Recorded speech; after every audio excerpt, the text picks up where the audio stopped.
All right, welcome back. We continue right here with the Sports Call. Bob Pompeani, Paul Zeise. Duquesne, a couple of notes here.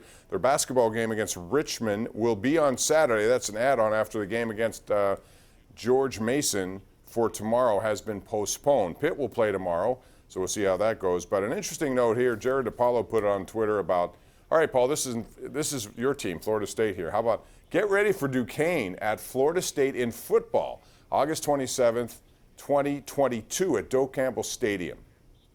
What do you think the point spread on that game will be? Well, I mean, usually on those FCS games, they don't have a point spread, but hopefully by then Florida State's good enough to win that game. Because if they played it this year, I don't know that Florida State would have beat Duquesne this year.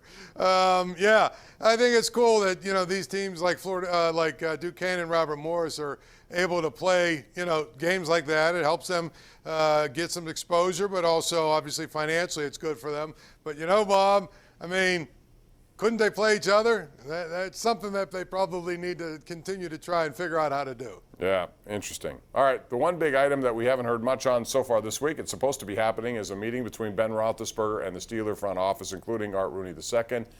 I still believe he's coming back. I believe they'll facilitate a way for him to come back. Do you think differently on that, or how do you think this thing is going to work out? Well, I mean, if I had to handicap it, Bob, I would say probably yes. I would lean like that would be the favorite. But I'll tell you, over the last 2 weeks, I've started to actually entertain the idea that there's a chance he could play for somebody else.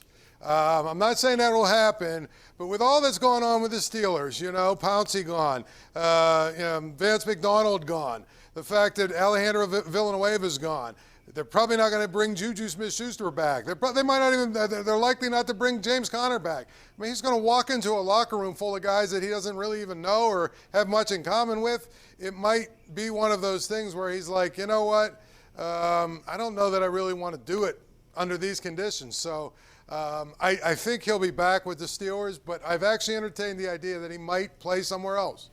Well, hypothetically, if that were to occur, what would be the someplace else? Because we've mentioned a lot of quarterbacks with other teams.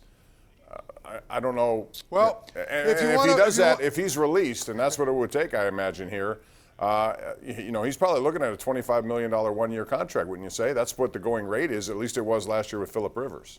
Well, let's just play this through. Do you know who can pay that, Bob? If you want to talk about a meltdown of all meltdowns in this town, he signs with Bill Belichick and the Patriots. How about that? I thought you were going to say that. And they need a quarterback. That would really, in our business, that would be tremendous for us in this business for at least a couple of weeks. Yeah, but I don't think it's going to happen. I think they will come to some sort of agreement, and they'll do it. And that leaves them in another situation. That is trying to evaluate Mason Rudolph, knowing that he also has 1 year left on a contract. If Roethlisberger returns, real quick, Paul, what happens to Mason Rudolph after next year?